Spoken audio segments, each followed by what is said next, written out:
Hi everyone, this is Robert. Welcome to The Well-Told Tale. Every week we bring you the finest science fiction and fantasy stories ever written. We return to Dracula and the curious case of Lucy Westenra. She has had 2 blood transfusions and is under near constant surveillance, but her condition seems to keep worsening. What else can be done? It's time to pull up a chair, relax and enjoy part 9 of Dracula by Bram Stoker. Chapter 11. Lucy Westenra's Diary. 12th of September. How good they all are to me. I quite love that dear Dr. Van Helsing. I wonder why he was so anxious about these flowers. He positively frightened me, he was so fierce. And yet he must have been right, for I feel comfort from them already. Somehow I do not dread being alone tonight, to sleep without fear. I shall not mind any flapping outside the window. Oh, the terrible struggle I have had against sleep so often of late, the pain of the sleeplessness, or the pain of the fear of sleep, with such unknown horrors as it has for me. How blessed are some people whose lives have no such fears, no dreads, to whom sleep is a blessing that comes nightly and brings nothing but sweet dreams. Well, here I am tonight, hoping for sleep, and lying like Ophelia in the play, with virgin krantz and maiden struments. I never liked garlic before, but tonight it is delightful. There is peace in its smell. I feel sleep coming already. Good night, everybody. Dr. Seward's Diary. 13th of September. Called at the Berkeley and found Van Helsing, as usual, up to time. The carriage ordered from the hotel was waiting. The professor took his bag, which he always brings with him now. Let all be put down exactly. Van Helsing and I arrived at Hillingham at 8 o'clock. It was a lovely morning. The bright sunshine and all the fresh feeling of early autumn seemed like the completion of nature's annual work. The leaves were turning to all kinds of beautiful colours, but had not yet begun to drop from the trees. When we entered, we met Mrs. Westenra coming out of the morning room. She is always an early riser. She greeted us warmly and said, "You will be glad to know that Lucy is better. The dear child is still asleep. I looked into her room and saw her, but did not go in, lest I should disturb her." The professor smiled and looked quite jubilant. He rubbed his hands together and said, "Aha! I thought I had diagnosed the case. My treatment is working." To which she answered, "You must not take all the credit to yourself, Doctor. Lucy's state this morning is due in part to me." "How do you mean, ma'am?" asked the professor. "Well, I was anxious about the dear child in the night and went into her room. She was sleeping soundly, so soundly that even my coming did not wake her. But the room was awfully stuffy. There were a lot of those horrible, strong-smelling flowers about everywhere, and she actually had a bunch of them around her neck. I feared that the heavy odour would be too much for the dear child in her weak state, so I took them all away, and opened a bit of the window to let in a little fresh air. You will be pleased with her, I'm sure." She moved off into her boudoir, where she usually breakfasted early. As she had spoken, I watched the professor's face and saw it turn ashen grey. He had been able to retain his self-command whilst the poor lady was present, for he knew her state and how mischievous a shock would be. He actually smiled on her as he held open the door for her to pass into her room, but the instant she had disappeared, he pulled me suddenly and forcibly into the dining room and closed the door. Then, for the first time in my life, I saw Van Helsing break down. He raised his hands over his head in a sort of mute despair, and then beat his palms together in a helpless way. Finally, he sat down on a chair, and putting his hands before his face, began to sob, with loud, dry sobs that seemed to come from the very racking of his heart. Then he raised his arms again, as though appealing to the whole universe. "God! God! God!" he cried. "What have we done? What has this poor thing done that we are so sore beset? Is there fate amongst us still, sent down from the pagan world of old that such things must be? And in such way, this poor mother, all unknowing, and all for the best, as she think, does such thing as lose her daughter, body and soul, and we must not tell her. We must not even warn her, or she die, and then both die. Oh, how we are beset! How are all the powers of the devils against us?" Suddenly he jumped to his feet. "Come," he said, "come, we must see and act. Devils or no devils, or all the devils at once, it matters not. We fight him all the same." He went to the hall door for his bag, and together we went up to Lucy's room. Once again I drew up the blind, whilst Van Helsing went towards the bed. This time he did not start as he looked upon the poor face with the same awful waxen pallor as before. He wore a look of stern sadness and infinite pity. "As I expected," he murmured, with that hissing inspiration of his which meant so much. Without a word, he went and locked the door, and then began to set out on the little table the instruments for yet another operation of transfusion of blood. I had long ago recognised the necessity, and began to take off my coat, but he stopped me with a warning hand. "No," he said, "today you must operate. I shall provide. You are weakened already." As he spoke, he took off his coat and rolled up his shirt-sleeve. Again the operation, again the narcotic, again some return of colour to the ashy cheeks, and the regular breathing of healthy sleep. This time I watched whilst Van Helsing recruited himself and rested. Presently he took an opportunity of telling Mrs. Westenra that she must not remove anything from Lucy's room without consulting him, that the flowers were of medicinal value, and that the breathing of their odour was part of the system of cure. Then he took over the care of the case himself, saying that he would watch this night and the next, and would send me word when to come. After another hour, Lucy waked from her sleep, fresh and bright, and seemingly not much the worse for her terrible ordeal. What does it all mean? I am beginning to wonder if my long habit of life amongst the insane is beginning to tell upon my own brain. Lucy Westenra's diary. 17th of September. 4 days and nights of peace. I am getting so strong again that I hardly know myself. It is as if I passed through some long nightmare, and had just awakened to see the beautiful sunshine and feel the fresh air of the morning around me. I have a dim half-remembrance of long, anxious times of waiting and fearing, darkness in which there was not even the pain of hope to make present distress more poignant, and then long spells of oblivion, and the rising back to life as a diver coming up through a great press of water. Since, however, Dr. Van Helsing has been with me, all this bad dreaming seems to have passed away. The noises that used to frighten me out of my wits, the flapping against the windows, the distant voices which seemed so close to me, the harsh sounds that came from I know not where, and commanded me to do I know not what, have all ceased. I go to bed now without any fear of sleep. I do not even try to keep awake. I have grown quite fond of the garlic, and a boxful arrives for me every day from Haarlem. Tonight Dr. Van Helsing is going away, as he has to be for a day in Amsterdam, but I need not to be watched. I am well enough to be left alone. Thank God for Mother's sake, and dear Arthur's, and for all our friends who have been so kind. I shall not even feel the change, for last night Dr. Van Helsing slept in his chair a lot of the time. I found him asleep twice when I awoke, but I did not fear to go to sleep again, although the boughs or bats or something flapped almost angrily against the window panes. The Pall Mall Gazette, 18th of September. The Escaped Wolf. Perilous adventure of our interviewer. Interview with the keeper of the Zoological Gardens. After many inquiries and almost as many refusals, and perpetually using the words Pall Mall Gazette as a sort of talisman, I managed to find the keeper of the section of the Zoological Gardens in which the wolf department is included. Thomas Bilder lives in one of the cottages in the enclosure behind the Elephant House, and was just sitting down to his tea when I found him.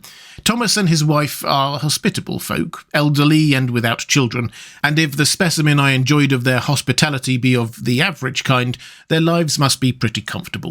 The keeper would not enter on what he called business until the supper was over and we were all satisfied. Then, when the table was cleared and he had lit his pipe, he said, "Now, sir, you can go on and ask me what you want. You'll excuse me of refusin' to talk of professional subjects afore meals. I gives the wolves and the jackals and the hyenas in all our section their tea afore I begins to ask them questions." "How do you mean, ask them questions?" I queried, wishful to get him into a talkative humour. Hitting them over the head with a pole is one way, scratching of their ears is another, when gents is as flush wants a bit of a show-off for their girls. I don't mind the first, the hitting with a pole afore I chucks in their dinner, but I waits till they've had their sherry and coffee, so to speak, afore I tries on with the ear-scratching. Mind you, he added philosophically, there's a deal of the same nature in us as in them there animals. Here's you a-coming and asking of me questions about my business, and I that grumpy like that only for your blue half quid I'd a-seen you blowed afore I'd answer, not even when you asked me sarcastic like. If you'd like to ask the superintendent, if you might ask me questions. Without offence, did I tell you to go to hell? You did. And when you said you'd report me for using of obscene language that was hitting me over the head, but the half-quid made that all right, I weren't a-going to fight, so I waited for the food and did with my owl as with the wolves and the lions and the tigers does. But, Lord love your art, now that the old ooman has stuck a chunk of her tea cake in me and rinsed me out with her bloomin' old teapot and I've lit up, you may scratch my ears for all you're worth, and you won't get even a growl out of me. Drive along with your questions. I know what you're a-coming at, that ere escaped wolf. Exactly. I want you to give me your view of it. Just tell me how it happened, and when I know the facts, I'll get you to say what you consider was the cause of it, and how you think the whole affair will end. All right, Governor, this here is about the old story. That wolf, is what we called Berserker, was one of the 3 grey ones that came from Norway to Jamrach's, which we bought off him 4 years ago. He was a nice, well-behaved wolf that never gave no trouble to talk of. I'm more surprised at him wanting to get out nor any other animal in the place, but there, you can't trust wolves no more nor women. Don't you mind him, sir, broke in Mrs. Tom with a cheery laugh. He's got minding the animals so long that blessed if he ain't like an old wolf himself. But there ain't no harm in it. Well, sir, it was about 2 hours after feeding yesterday when I first hear my disturbance. I was making up a litter in the monkey house for a young puma which is ill, but when I heard the yelping and howling, I came straight away. There was Berserker, a-tearing like a mad thing at the bars as if he wanted to get out. There wasn't much people about that day, and close at hand was only one man, a tall, thin chap with an hook nose and a pointed beard, with a few white hairs running through it.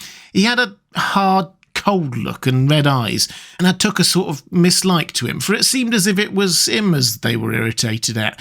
He had white kid gloves on his hands, and he pointed out the animals to me and said, "Keeper, these wolves seem upset at something." "Maybe it's you," says I, for I did not like the airs he gave himself. He didn't get angry, as I hoped he would, but he smiled a kind of insolent smile with a mouthful of white, sharp teeth. "Oh, no, they wouldn't like me," he says. "Oh, yes, they would," I says, and imitating of him. "They always like a bone or two to clean their teeth on about tea time, which you has a bagful." Well, it was an odd thing, but when the animals see us a-talking, they lay down, and when I went over to Berserker, he let me stroke his ears, the same as ever. That there man came over, and blessed but if he didn't put his hand in and stroke the old wolf's ears too. "Take care," says I, "Berserker is quick." "Never mind," says he, "I'm used to 'em." "Are you in the business yourself?" I says, taking off my hat, for a man what trades in wolves, etc., is a good friend to keepers. "No," says he, "not exactly in the business, but I have made pets of several." And with that he lifts his hat as polite as a lord, and walks away. Old Berserker kept a-looking at him until he was out of sight, and then went down and laid in a corner, and he wouldn't come out till the whole evening. Well, last night, so soon as the moon was up, the wolves here all began an howling. There weren't nothing for them to howl at, there weren't no one near, except someone that was evidently a-calling a dog somewhere back out of the gardings in the Park Road. Once or twice I went out to see that all was right, and it was, and then the howling stopped. Just before 12 o'clock, I just took a look around before turning in, and bust me, but when I came opposite to old Berserker's cage, I see the rails broken and twisted about and the cage empty. And that's all I know for certain. Did anyone else see anything? One of our gardeners was a-coming home about that time from an harmony when he sees a great big grey dog coming out through the garding's edges. At least so he says, but I don't give much for it myself. For if he did, he never said a word about it to his missus when he got home, and it was only after the escape of the wolf was made known and we had been up all night a-hunting of the park for Berserker that he remembered seeing anything. My own belief was that the harmony had got to his head. Now, Mr. Builder, can you account in any way for the escape of the wolf? "Well, sir," he said with a suspicious sort of modesty, "I think I can, but I don't know as how you'd be satisfied with the theory." "Certainly I shall. If a man like you, who knows the animals from experience, can't hazard a good guess at any rate, who is even to try?" "Well then, sir, I accounts for it this way. It seems to me that this here wolf escaped simply because he wanted to get out. From the hearty way that both Thomas and his wife laughed at the joke, I could see that it had done service before, and that the whole explanation was simply an elaborate sell. I couldn't cope in badinage with the worthy Thomas, but I thought I knew a surer way to his heart, so I said, 'Now, Mr. Builder, we'll consider that first half-sovereign worked off, and this brother of his is waiting to be claimed when you've told me what you think will happen.'" "Right you are, sir," he said briskly. "You'll excuse me, I know, for a chaffing of you, but the old woman here winked at me, which was as much as telling me to go on." "Well, I never," said the old lady. "My opinion is this, that wolf is hiding of somewheres. The gardener what don't remember said he was galloping northwards faster than a horse could go, but I don't believe him, for you see, sir, wolves don't gallop no more, nor dogs does. They not been built that way. Wolves is fine things in a storybook, and I dare say when they gets in packs and does be chivying something that's more afeard than they can make a devil of a noise and chop it up, whatever it is. But, Lord bless you, in real life, a wolf is only a low creature, not half so clever or bold as a good dog, and not half a quarter so much fighting him. This one ain't be used to fighting or even to providing for hisself, more like he's somewhere round the park hiding and a shivering of, and if he thinks at all, wondering where he's to get his breakfast from. Or maybe he's got down some area and he's in a coal cellar. My eye, won't some cook get a rum start when she sees his green eyes a-shining at her out of the dark? If he can't get food, he's bound to look for it, and mayhap he may chance to light on a butcher's shop in time. If he doesn't, and some nursemaid goes a-walking off with a soldier, leaving of the infant in the perambulator, well, then I shouldn't be surprised if the census is one baby the less, that's all." I was handing him the half-sovereign when something came bobbing up against the window, and Mr. Bilber's face doubled its natural length with surprise. "God bless me," he said, "if there ain't old Berserker come back by herself." He went to the door and opened it, a most unnecessary proceeding it seemed to me. I have always thought that a wild animal never looks so well as when some obstacle of pronounced durability is between us. A personal experience has intensified rather than diminished that idea. After all, however, there is nothing like custom, for neither Builder nor his wife thought any more of the wolf than I should of a dog. The animal itself was as peaceful and well-behaved as that father of all picture wolves, Red Riding Hood's quondam friend, whilst moving her confidence in masquerade. The whole scene was an unutterable mixture of comedy and pathos. The wicked wolf that for half a day had paralysed London and set all the children in the town shivering in their shoes was there in a sort of penitent mood, and was received and petted like a sort of vulpine prodigal son. Old Builder examined him all over with most tender solicitude, and when he had finished with his penitence, said, "There, I knew the poor old chap would get into some sort of trouble. Didn't I say it all along? Here's his head all cut and full of broken glass. He's been a-getting over some blooming wall or other. It's a shame that people are allowed to top their walls with broken bottles. This here's what comes of it. Come along, Berserker." He took the wolf and locked him up in a cage with a piece of meat that satisfied, in quantity at any rate, the elementary conditions of the fatted calf, and went off to report.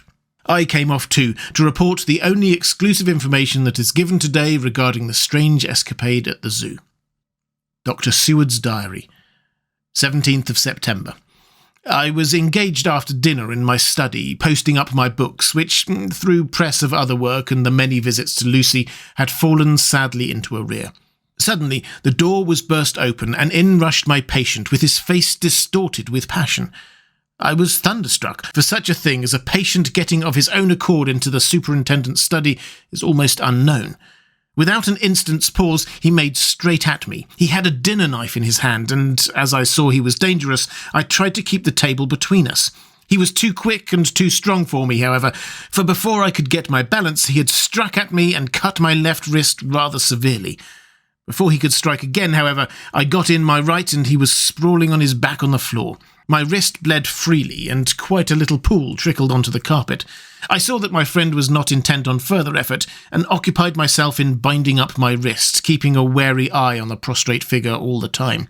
When the attendants rushed in, and we turned our attention to him, his employment positively sickened me. He was lying on his belly on the floor, licking up, like a dog, the blood which had fallen from my wounded wrist. He was easily secured, and to my surprise, went with the attendants quite placidly, simply repeating over and over again, "The blood is the life!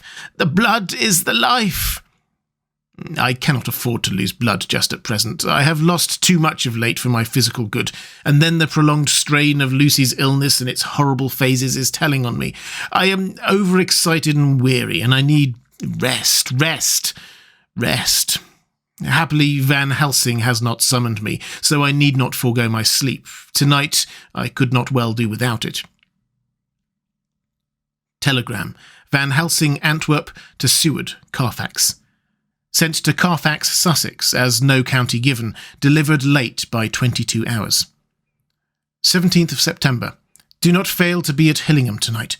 If not watching all the time frequently, visit and see that flowers are as placed. Very important, do not fail. Shall be with you as soon as possible after arrival. Dr. Seward's diary. 18th of September. Just off for train to London. The arrival of Van Helsing's telegram filled me with dismay. A whole night lost, and I know by bitter experience what may happen in a night. Of course, it is possible that all may be well, but what may have happened?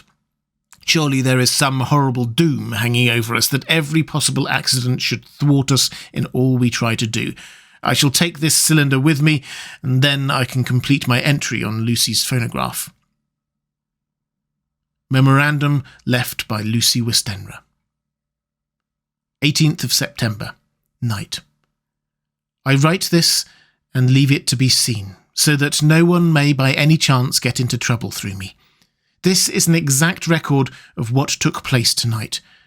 I feel I am dying of weakness, and have barely the strength to write, but it must be done if I die in the doing. I went to bed as usual, taking care that the flowers were placed as Dr. Van Helsing directed, and soon fell asleep. I was waked by the flapping at the window, which had begun after that sleepwalking on the cliff at Whitby when Mina saved me, and which I now know so well. I was not afraid, but I did wish that Dr. Seward was in the next room, as Dr. Van Helsing said he would be, so that I might have called him. I tried to go to sleep, but could not. Then there came to me the old fear of sleep, and I was determined to keep awake. Perversely, sleep would try to come then when I did not want it, so, as I feared to be alone, I opened my door and called out, "Is there anybody there?" There was no answer. I was afraid to wake Mother, and so closed my door again.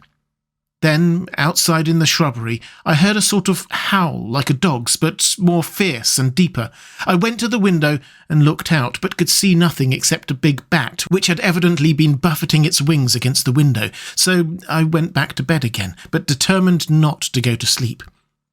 Presently the door opened, and Mother looked in, seeing by my moving that I was not asleep, came in and sat by me. She said to me, even more sweetly and softly than her wont, "I was uneasy about you, darling, and came in to see that you were all right." I feared that she might catch cold sitting there, and asked her to come in and sleep with me, so she came into bed and laid down beside me. She did not take off her dressing gown, for she said she would only stay a while and then go back to her own bed. As she lay there in my arms and I in hers, the flapping and buffeting came to the window again. She was startled and a little frightened, and cried out, "What is that?" I tried to pacify her, and at last succeeded, and she lay quiet, but I could hear her poor dear heart still beating terribly. After a while, there was the low howl again out in the shrubbery, and shortly after there was a crash at the window, and a lot of broken glass was hurled on the floor. The window blind blew back with the wind that rushed in, and in the aperture of the broken panes there was the head of a great, gaunt, grey wolf.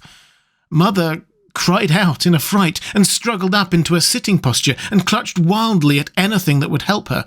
Amongst other things, she clutched the wreath of flowers that Dr. Van Helsing insisted on my wearing around my neck, and tore it away from me. For a second or two she sat up, pointing at the wolf, and there was a strange and horrible gurgling in her throat. Then she fell over, as if struck with lightning, and her head hit my forehead and made me dizzy for a moment or two. The room and all round seemed to spin round. I kept my eyes fixed on the window, but the wolf drew his head back, and a whole myriad of little specks seemed to come blowing in through the broken window and wheeling and circling round like the pillar of dust that travellers describe when there is a simoon in the desert. I tried to stir, but there was some spell on me, and dear mother's poor body, which seemed to grow cold already, for her dear heart had ceased to beat, weighed me down, and I remembered no more for a while. The time did not seem long, but very, very awful, till I recovered consciousness again. Somewhere near, a passing bell was tolling. The dogs all round the neighbourhood were howling, and in our shrubbery, seemingly just outside, a nightingale was singing.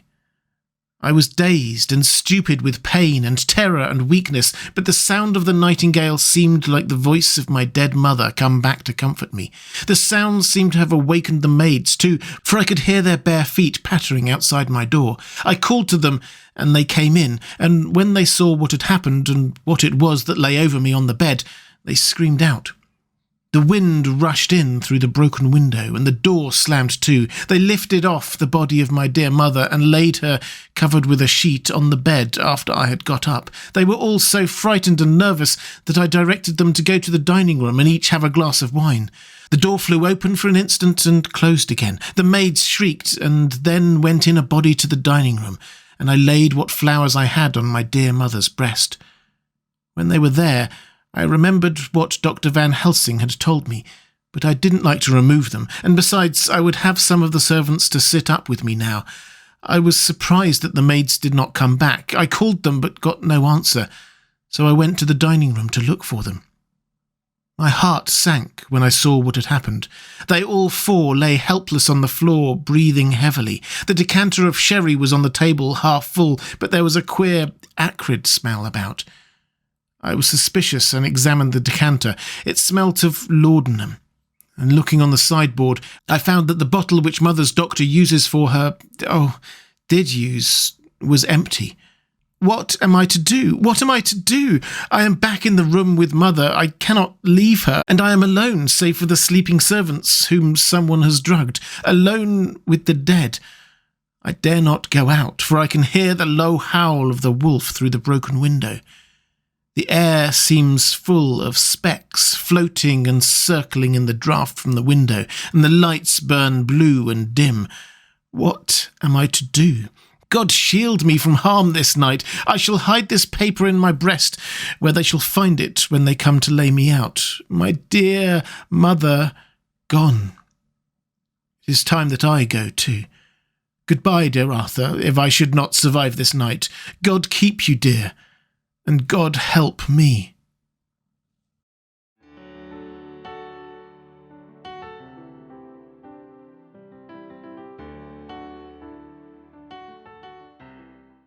And welcome back. I hope you enjoyed part 9 of Dracula. If you would like to support The Well Told Tale, the best way to do that is on Patreon at patreon.com/thewelltoldtale. There's a link in the description. I'll be back next time with part 10. I hope you can join me.